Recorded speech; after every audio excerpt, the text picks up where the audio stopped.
You know what's really cool? I'm standing in a 150-year-old historic home in Milton, Georgia, just outside of Alpharetta. You know what else is pretty cool?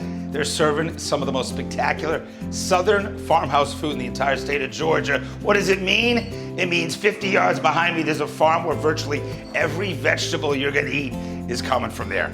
There's so much more to learn, so let's get to it. Let's hang at Milton's.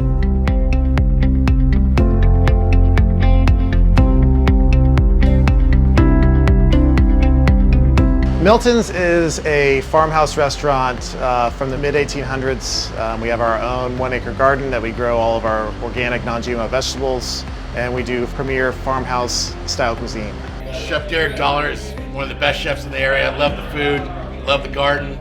Everything here is always fresh, and it's always wonderful. They grow their own vegetables organically out back. It is cliche where vegetables come farm to table. Right. But what farm? Right. They're all farms. Right. This is seed to fork. This Right. is like coming to our house where we go out back for the dinner. We Yep. take the vegetables from the garden and they make their way to the entree. So farmhouse is really knowing about where your food is coming from. It's coming from about 100 yards down the hill. It's got more moisture content, better nutrients, better flavor overall. Way better than anything I cook at home. I'll agree with that. The Milton's way is having great food, knowing where it came from, hyper locally hopefully, and having it at a great value where you can either come in and dine with a business group or you can dine with your family and have the same great experience.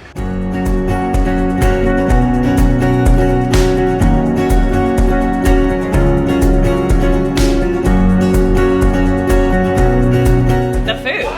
Always the food. I like it here because the menu changes all the time. You get really good food a lot of places in Atlanta. A place like this, you know it's always good, but every few weeks you come, the menu's changed up. It's really important to stay ahead of the game. In January and February, I start planting the garden, and I'll start thinking about the ideation of the spring menu from that point on. Beets out of the Beets out of garden, there, right? Brussels sprouts out of Brussels the garden. That spice You know, a on guy the- named Steak eating this many veggies is bad for my reputation, but this stuff's amazing. The chef grew up out here.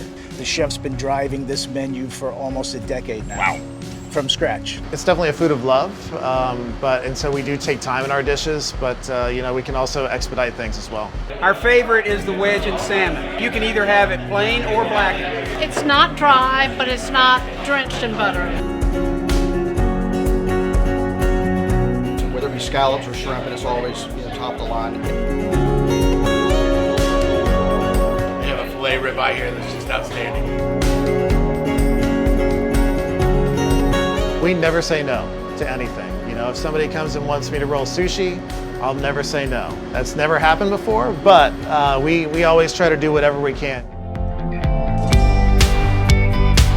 So we're gonna make a blue cheese stuffed prime chop steak. We at Milton's, we cut our own beef here. We grind it twice and we stuff it with Asher blue cheese, which is a local blue cheese. So I'm gonna start by grilling our chop steak. We're gonna grill it, throw it in the oven, take it to about medium. We're gonna start roasting potatoes, grilling broccolini, and making a little brandy veal jus. The potatoes are gonna go on the bottom, and then we're gonna do this, the chop steak is sitting on top of that, mushrooms and onions, and sauce over top, and some grilled broccolini to finish.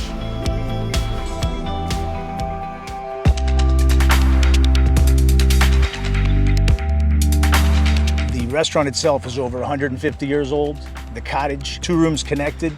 The bar from the 1850s, Wow. 1853. You know what? When I first entered this bar, it felt like home. And the main dining room, 1900s. It's a cool place to be in. I mean, this doesn't look like a building that they just built in the last few years, so. And literally, that's a home up Yes, there, right? Mr. Broadwell's house. Mr. Broadwell's house. Mr. Broadwell, actually, he had a cotton farm, and that's how this whole area was kind of developed. One of the things that you guys do that probably folks are gonna be excited about is you gonna have a spectacular events behind us, right? Yes. Traditionally, we can set anywhere from 50 to 150 Wow. to 200 guests down the center of the garden. The scenery out there, they have concerts out there. They have Low Country Boils out there. I think this weekend they have Lobster Fest out there. Whatever it may be, we try to be as community oriented as possible because we are in a small community and they support us and we want to support them as well. It's like coming into somebody's home. It's a quaint, it's a historic site, a lot of cool stuff that's been here for many, many years. It's happy here. There is a real culinary scene happening And that's why you're here. And that's why you're my guy. And I think we should go, I don't know, go hang in the garden or something, right? Let's go dance. Just, yeah. Cheers. Great option.